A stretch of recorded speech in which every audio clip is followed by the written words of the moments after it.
Hey guys, it's Scott, and welcome to Dark Souls 3 Weapon Mastery. If you are here to be MLG at Dark Souls 3, you are in the wrong spot, because this game will never be like that. It's just a for fun game. It's not that competitive. You gotta relax, man. That being said, if you want to get better with this particular weapon and all the weapons I feature in this, I guess give it a watch. I don't know. It's up to you. Let's start. So to get the Black Knight Greataxe, the best way to do it is to go to Champion Gundir's Bonfire, stack all the item find you can possibly stack, and then just run through the area. There's an immediate Black Knight with an axe right in front, right at the beginning, and then there's also one to the right. Once you kill both of those, just use the Homeward Bone and keep doing it over and over until you get it. Sometimes it'll be the first drop, sometimes it'll take 2 hours, but this is the only way to actually get the item. One of the best things about the Black Knight Greataxe, and something that you need to learn to master, is Hyper Armor, of which pretty much every attack it does has Hyper Armor, so you can tank any really small weapon and still carry through your attack. It's really, really effective, and it makes you have to kind of predict when your opponent's going to attack, but when you do, you'll outtrade them every time, considering the Black Knight Greataxe is the highest damage physical weapon in the game right now. Now, it's not like you can just mash R1 and be invincible to stun. You need to actually time your attacks properly. It's usually about the halfway point of your animation where you actually start to get Hyper Armor. So if someone is up in your face with an S-Stock and they're just spamming you, you can't actually swing. You have to make them run into you as you're halfway done with your swing. Only then will you actually resist their stun. However, there are certain attacks with the Black Knight Greataxe that have Hyper Armor pretty much during the entire animation. For example, the follow-up R2 from any of the one-handed or two-handed R2s has Hyper Armor during pretty much the entire animation, which means as soon as you start that, you're immune to being stunned the entire time. While Hyper Armor is extremely useful for this weapon, there are still ways to hit people without trading with them, but it involves mixing up your timing a lot, which is actually really easy to do with this weapon. For example, you can control the speeds of the R1s almost from beginning to end. You can chain attacks together with a really large delay or a really small delay. So if you start doing a couple of attacks in a certain attack speed and then you change up the last one, chances are you'll get the opponent to roll into you and, you know, he'll take an axe to the face and it won't be pretty. Now, some players will be onto your bullshit and will call you out on it and still be able to properly dodge even if you mix up your R1 timings. Then you need to try introducing R2s, and this is riskier because they're longer and you can be stunned when you're charging up the R2, basically. So only do this if you're feeling confident or you have enough health to spare, but this can screw up even the best players. The Black Knight Greataxe has an extremely good parry bait that works a lot of the time, but before I go into that, I want to preface this by saying I don't consider parrying to be like the end-all high-skill thing.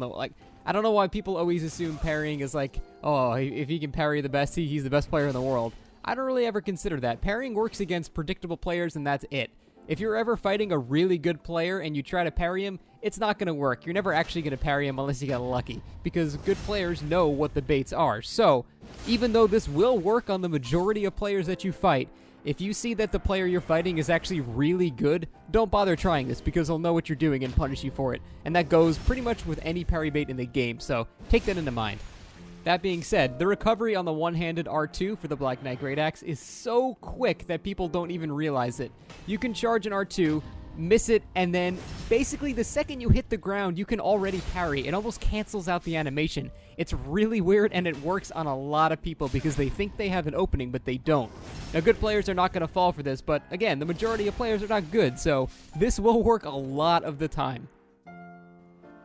The battle art for the Black Knight Greataxe is a war cry that changes the R2, and also buffs your damage by a little bit.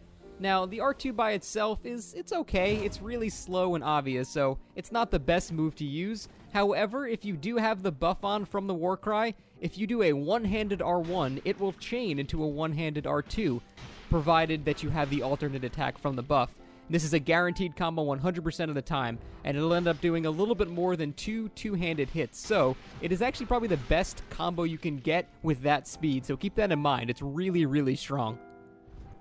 A good thing to note is that the two-handed R1s of the Black Knight Greataxe cannot be parried. In fact, really none of the two-handed attacks can be parried except the rolling and running attacks. If you're one-handed, however, you can be parried, so if you see somebody fishing for parries, two-hand it and just start spamming away. It is completely unparryable, and they will look very stupid. Only using the Black Knight Greataxe in a fight, though, is not that good of an idea. there are way too many counters to it. For example, spears and halberds can poke you out of range. Your hyper armor won't matter because you won't be trading with them. They'll just keep poking you over and over again, and you'll eventually end up losing the fight unless you parry them. That's why I like to list complements to weapons so you can swap out and cover all of your bases. In this case, the Black Knight Greataxe needs something that can hit people from very far away and very quickly. That's why I think spears and halberds are the best choices. I prefer the halberd because they actually give you hyper armor as well.